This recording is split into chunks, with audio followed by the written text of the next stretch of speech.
تمہیں میری مونچھوں سے کیا ضد ہو گئی ہے؟ تم مسلسل میری مونچھوں پر ہی تنقید کر رہے ہو۔ میرا خیال ہے کہ مونچھیں مردوں کا زیور ہوتی ہیں۔ سردار شیر زمان آخرکار مزید ضبط نہ کر سکے، اس لیے اس بار ان کے لہجے میں ایک بار پھر غصہ جھلک آیا تھا۔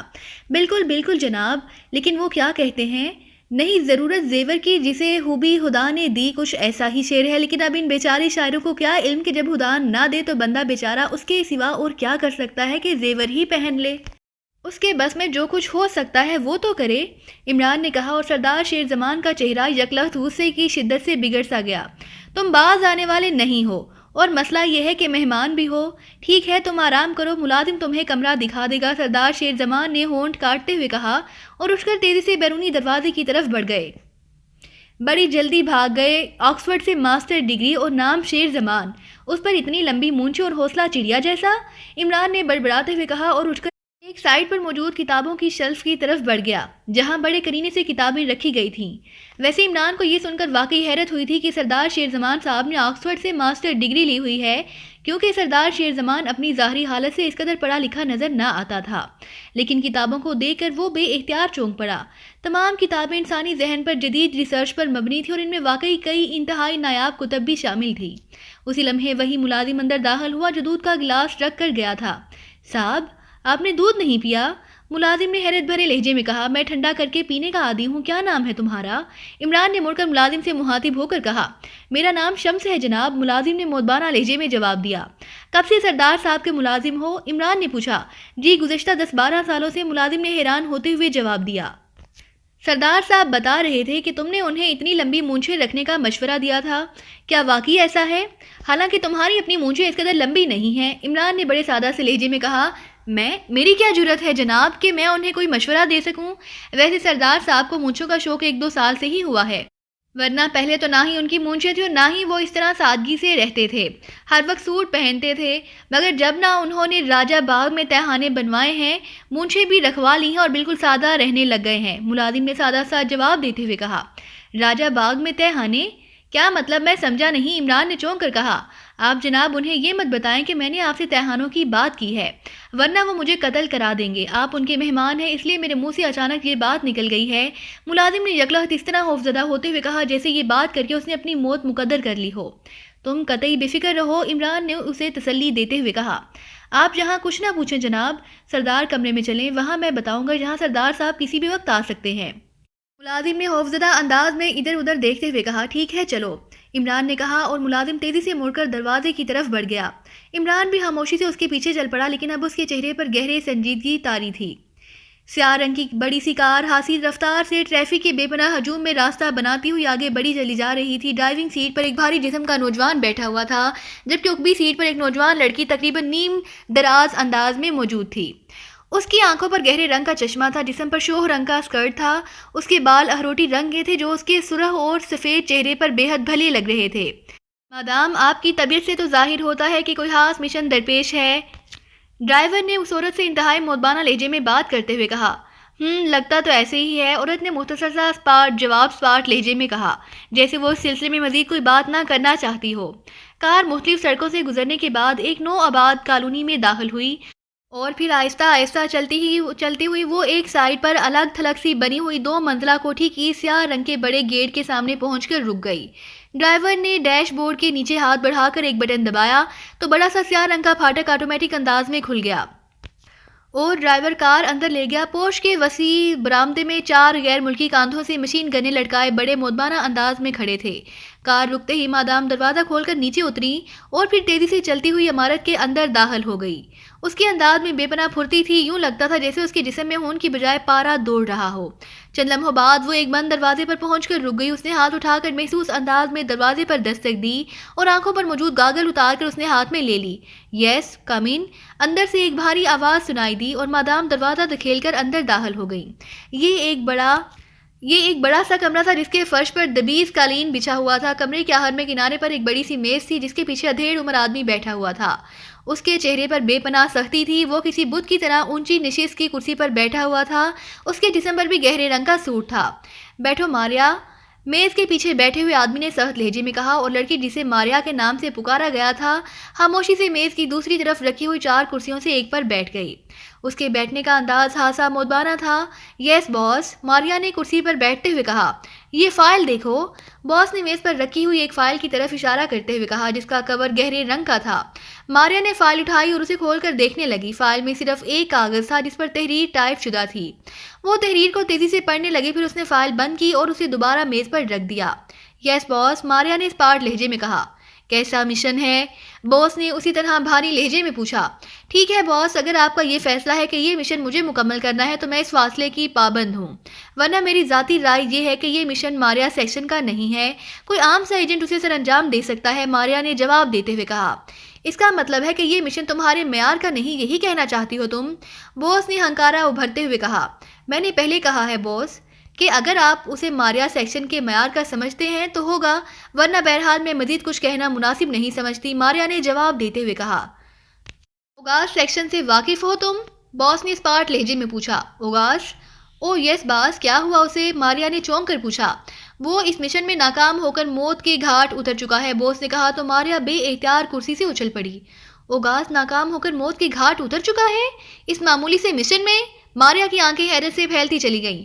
اس لیے میں نے اوگاس کے بعد تمہارا انتخاب کیا ہے۔ بظاہر یہ ایک معمولی سا مشن ہے، لیکن بہرحال یہ دوسری فائل دیکھو، اس میں اوگاس اور اس کے سیکشن کے اس مشن پر کام کرنے کی تفصیلات اور اس کی ناکامی کے بارے میں تجزیہ شامل ہے۔ باس نے ایک اور فائل اٹھا کر ماریا کی طرف بڑھاتے ہوئے کہا۔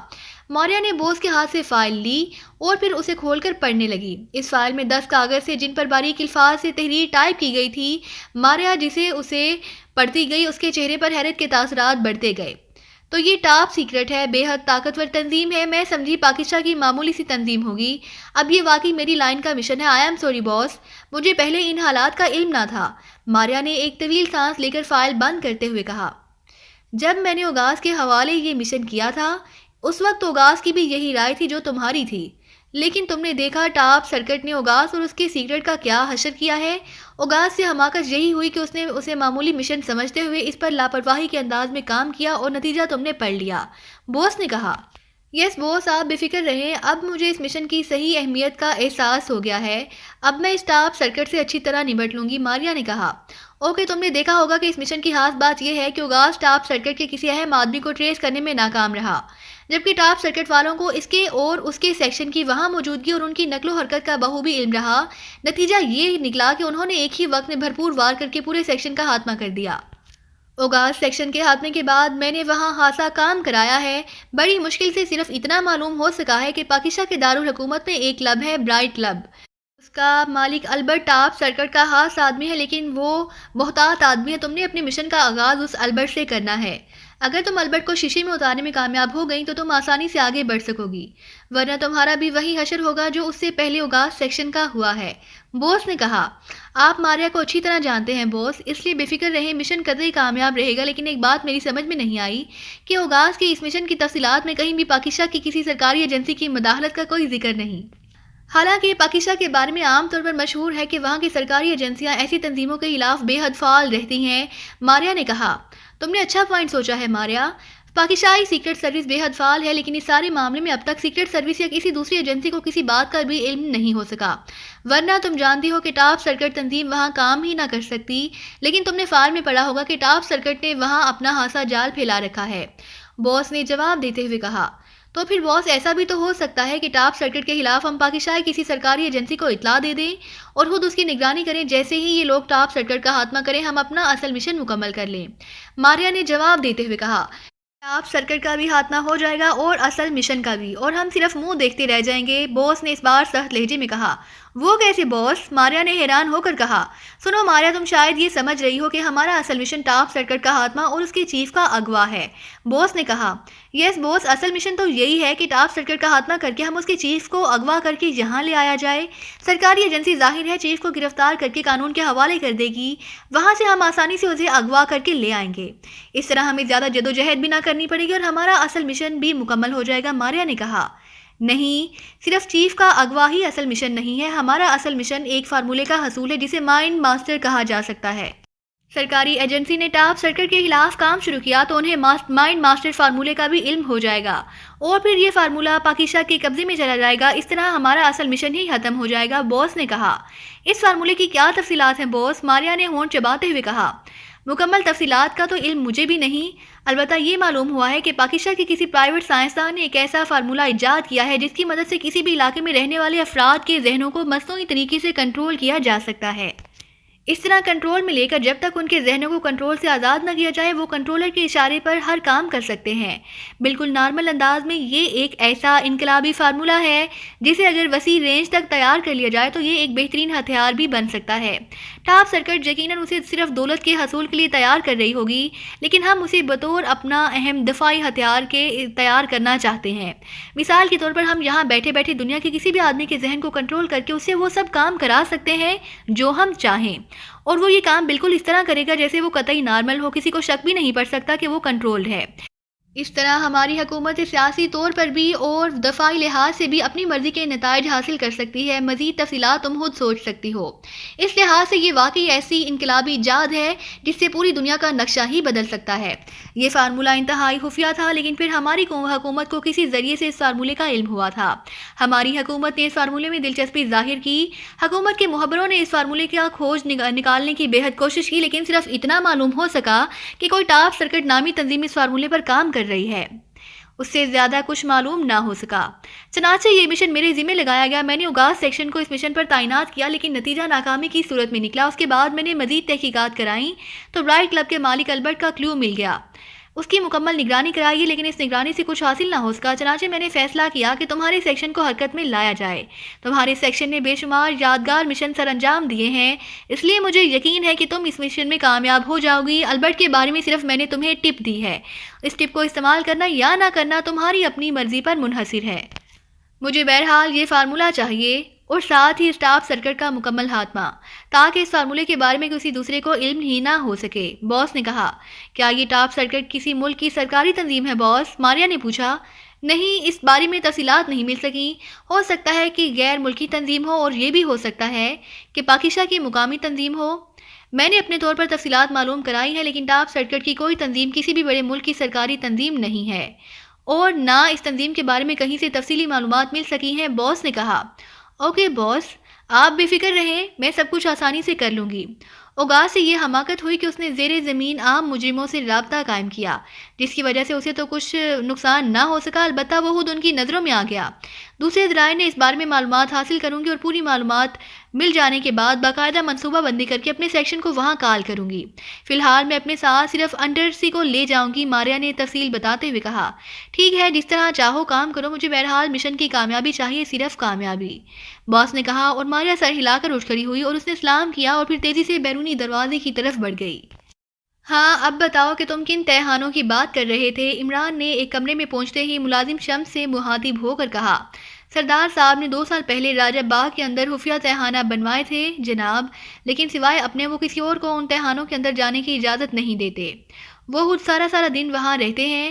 وہاں انہوں نے باقاعدہ سخت پہرے کا انتظام بھی کر رکھا ہے۔ کوئی آدمی راجہ باغ کے اس حصے کی طرف نہیں جا سکتا جہاں یہ تہخانے ہیں۔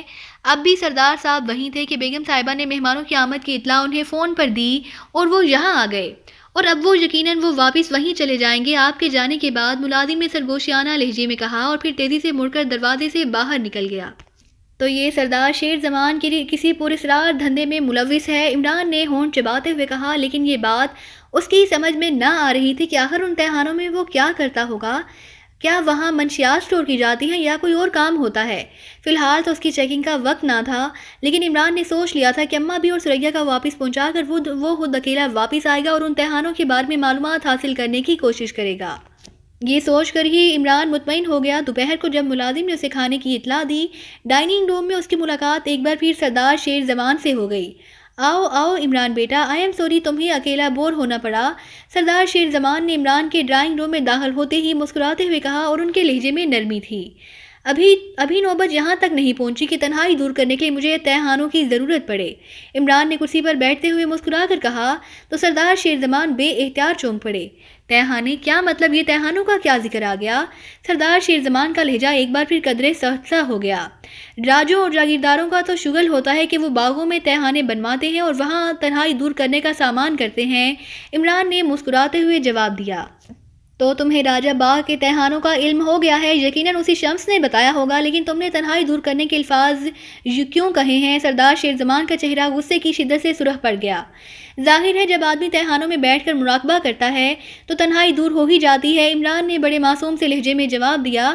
تو سردار شیر زمان چند لمحے عمران کو غور سے دیکھتے رہے اور پھر ایک طویل سانس لے کر مسکرا دیے۔ تم واقعی بے حد ذہین ہو، بات کو سنبھالنا واقعی تمہیں آتا ہے۔ بہرحال اگر تم سوچ رہے ہو کہ میں ان تہانوں میں کوئی غلط کام کرتا ہوں تو مجھے تمہاری سوچ پر افسوس ہو رہا ہے۔ تم کھانا کھا لو، میں تمہیں اپنے ساتھ ان تہانوں میں لے جاؤں گا تاکہ تمہیں احساس ہو سکے کہ تم میرے متعلق کس قدر غلط اندازیات سوچ رہے ہو۔ سردار شیر زمان نے کہا، ارے توبہ توبہ، آپ کے متعلق غلط سوچ، لا حول ولا قوت، یہ آپ نے کیسے سوچ لیا؟ آپ اماں بی کے رشتہ دار ہیں اور اماں بی کے رشتہ دار غلط ہو ہی نہیں سکتے۔ عمران نے فوراً اپنے ہاتھوں سے اپنے دونوں کان پکڑتے ہوئے کہا اور سردار شیر زمان بے اختیار ہنس پڑے۔ تم واقعی بے حد شرارتی ہو سردار، سر رحمان تو تمہیں احمق کہتے ہیں، لیکن میں نے محسوس کیا ہے کہ وہ تمہیں دراصل جانتے ہی نہیں۔ بہرحال کھانا کھاؤ، پھر بات ہوگی، سردار شیر زمان نے کہا، اور عمران بھی مسکرا کر کھانے میں مصروف ہو گیا۔ کھانے کے بعد چائے کا دور چلا اور سردار شیر زمان نے اس دوران ڈرائیور کو جیپ تیار کرنے کا کہہ دیا۔ چنانچہ چائے پینے کے بعد سردار شیر زمان عمران کو ساتھ لے کر جیپ میں بیٹھا اور جیپ تیزی سے بڑھتی ہوئی حویلی سے باہر نکل آئی۔ تم نے آکسفورڈ سے سائنس میں ڈاکٹریٹ کیا ہے، کیا کبھی انسانی ذہن پر بھی ریسرچ کی ہے؟ سردار شیر زمان نے عمران سے مخاطب ہو کر کہا۔ جی ہاں، کئی بار سوچا تو ہے، لیکن مجھے پاگلوں سے بڑا ڈر لگتا ہے، عمران نے کہا۔ پاگلوں سے کیا مطلب؟ میں سمجھا نہیں۔ سردار شیر زمان بے اختیار چونک پڑے۔ ظاہر ہے جناب، ذہن پر ریسرچ کرنے کے لیے پاگل خانے جانا پڑے گا، اور اگر کسی پاگل نے مجھ پر ریسرچ شروع کر دی تو اس لیے، عمران نے معصوم سے لہجے میں کہا، اور سردار شیر زمان کے حلق سے نکلنے والے کہکہے سے جیپ گونج اٹھی۔ جناب اب میں کیا کہوں، اماں بھی کہتی ہے، بار بار ہنسنے والا، مگر آپ تو اماں بھی کے رشتہ دار ہیں اس لیے۔ عمران نے اس طرح سہمے ہوئے اور خوفزدہ سے لہجے میں کہا کہ سردار شیر زمان کے حلق سے پہلے سے بھی زیادہ بلند کہکہا نکل گیا۔ تمہارا مطلب ہے کہ میں بھی پاگل ہوں؟ بے فکر رہو، میں پاگل نہیں ہوں، ابھی تمہیں پتہ چل جائے گا، سردار شیر زمان نے ہنستے ہوئے کہا، اور عمران کے چہرے پر خوف کے تاثرات اور زیادہ بڑھ گئے۔ تہ خانے سے بھاگنے کا کوئی راستہ تو ہوگا، عمران نے انتہائی خوفزدہ لہجے میں کہا۔ فکر نہ کرو، تمہیں بھاگنے کا پورا موقع ملے گا، سردار شیر زمان نے ہنستے ہوئے کہا۔ تھوڑی دیر بعد جیپ ایک باغ میں داخل ہو گئی۔ باغ واقعی بے حد وسیع و عریض تھا، اور پھر باغ کے شمالی حصے میں باقاعدہ سڑک پر ایک گیٹ موجود تھا جو بند تھا۔ اس کے باہر مشین گنوں سے مسلح دو آدمی بڑے چوکنے انداز میں کھڑے تھے، لیکن سردار شیر زمان کو دیکھتے ہی ان میں سے ایک نے تیزی سے پھاٹک کھول دیا اور جیپ پھاٹک کو کراس کرتی ہوئی آگے بڑھ گئی۔ تھوڑی دیر بعد جیپ ایک چھوٹے سے ہٹ نما مکان کے سامنے جا کر رک گئی۔ آؤ میرے ساتھ، سردار شیر زمان نے جیپ سے نیچے اترتے ہوئے کہا، اور عمران سر ہلاتا ہوا جیپ سے نیچے اتر آیا۔ اس ہٹ نما مکان کے ایک کمرے میں پہنچ کر سردار شیر زمان نے کمرے کی ایک دیوار کی جڑ میں زور سے پیر مارا تو فرش کا ایک حصہ ہٹ گیا اور نیچے جاتی ہوئی سیڑھیاں نمودار ہو گئیں۔ چند لمحوں بعد عمران ایک اور وسیع و عریض تہانے میں پہنچ چکا تھا، اور دوسرے لمحے اس کی آنکھیں واقعی حیرت سے پھیلتی چلی گئیں، کیونکہ تہانے میں انتہائی جدید ترین مشینری فٹ تھی۔ یہ تہانہ کوئی لیبارٹری لگ رہا تھا۔ درمیان میں ایک مقامی نوجوان اسٹریچر پر بے ہوش پڑا ہوا تھا، اس کے سر پر ایک شیشے کا کنٹوپ چڑھا ہوا تھا۔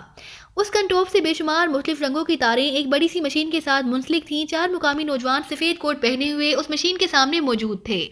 ایک طرف شیشے کا ایک بڑا سا کیبن بنا ہوا تھا، جس کے اندر ایک مستطیل شکل کی بڑی سی دیو ہیکل مشین صاف دکھائی دے رہی تھی۔ اس کے سامنے کرسی پر ایک مقامی نوجوان بیٹھا ہوا تھا۔ سردار شیر زمان عمران کو ساتھ لے کر اس کیبن میں پہنچ گیا۔ سردار شیر زمان کو دیکھ کر کرسی پر بیٹھا ہوا نوجوان اٹھ کھڑا ہوا۔ اس نے جلدی سے سائڈ پر رکھی ہوئی ایک اور کرسی لا کر پہلی کرسی کے ساتھ رکھ دی۔ بیٹھو عمران، سردار شیر زمان نے کہا، اور عمران خاموشی سے کرسی پر بیٹھ گیا۔ اس کے چہرے پر اس وقت گہری سنجیدگی تھی۔ اسے دراصل توقع بھی نہ تھی کہ یہاں باغ کے تہانے میں اس قدر جدید لیبارٹری بھی ہو سکتی ہے، اور وہ بھی سردار شیر زمان جیسے آدمی کی ملکیت میں، اور وہاں باقاعدہ کام بھی ہو سکتا ہے۔ میں نے انسانی ذہن پر خاص ریسرچ ورک کیا ہے۔ آکسفورڈ سے میں نے سائنس میں ماسٹر ڈگری کی تھی، لیکن میرا خصوصی شعبہ انسانی ذہن ہی تھا۔ میرے ذہن میں ایک خاص آئیڈیا تھا اور میں اس آئیڈیا پر کام کرنا چاہتا تھا۔ چنانچہ میں نے یہاں اپنے ذاتی خرچ سے لیبارٹری تیار کرائی اور انتہائی ذہین سائنسدانوں کو بھاری معاوضے پر ملازم رکھ لیا۔ جس فارمولے پر میں کام کر رہا ہوں، اس پروجیکٹ کا بنیادی آئیڈیا یہ ہے کہ کیا کسی مصنوعی طریقے سے انسانی ذہن کو اس طرح کنٹرول میں رکھا جا سکتا ہے کہ اسے باقاعدہ کنٹرول بھی کیا جا سکے اور انسانی ذہن کو اس سے نقصان بھی نہ پہنچ سکے۔ میں نے اس پروجیکٹ کا نام مائنڈ کنٹرولر رکھا ہے، اور اس فارمولے پر میں نے خاصی پیش رفت بھی حاصل کر لی ہے، لیکن بہرحال ابھی یہ مکمل نہیں ہو سکا، سردار شیر زمان نے کہا۔ اس کے لیے اتنی بڑی مشینری کی کیا ضرورت ہے؟ آپ کسی بھی ماہر ہیپناٹسٹ کی خدمات حاصل کر لیتے، وہ آپ کو مائنڈ کنٹرول کر کے دکھا دیتا۔ ہیپناٹزم کے علاوہ ٹیلی پیتھی، آئی ٹی اور بے شمار علوم ہے، عمران نے منہ بناتے ہوئے کہا، اور سردار شیر زمان ایک بار پھر ہنس پڑے۔ مجھے معلوم ہے کہ تم کیا کہنا چاہتے ہو، میں ان سب علوم میں ماہر تو نہیں ہوں، لیکن بہرحال ان کے بارے میں جانتا ضرور ہوں۔ لیکن ان سب علوم میں ایک ایسی بات ہے جس سے یہ معلوم ہو جاتا ہے کہ جس شخص پر یہ علوم آزمائے جا رہے ہوں وہ ٹرانس میں ہے، جبکہ میرا مقصد یہی ہے کہ ٹرانس کا سرے سے علم ہی نہ ہو سکے، وہ آدمی بالکل نارمل انداز میں اپنا کام کرتا رہے، قطعی نارمل انداز میں، درمیانی فاصلے کا بھی کوئی تعلق نہ ہو، ہزاروں میل دور موجود کسی آدمی کے ذہن کو کنٹرول کیا جا سکے، کنٹرول بھی اس طرح کہ اسے صرف حکم دے دیا جائے کہ یہ ہونا چاہیے اور وہ نارمل انداز میں وہی کرے، صرف وہی کام جس کا اسے حکم دیا جائے، اور معاملہ صرف ایک آدمی تک ہی محدود نہ رہے بلکہ جس قدر وسیع رینج میں جتنے افراد بھی ہوں، چاہے ان کی تعداد سینکڑوں ہزاروں میں ہی کیوں نہ ہو، انہیں بیک وقت کنٹرول کیا جا سکے۔ سردار شیر زمان نے جواب دیا، اور عمران حیرت سے سردار شیر زمان کو دیکھنے لگا۔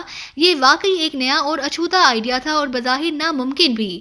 کیا اس کے لیے آپ کوئی ریز استعمال کریں گے؟ عمران نے انتہائی سنجیدہ لہجے میں کہا۔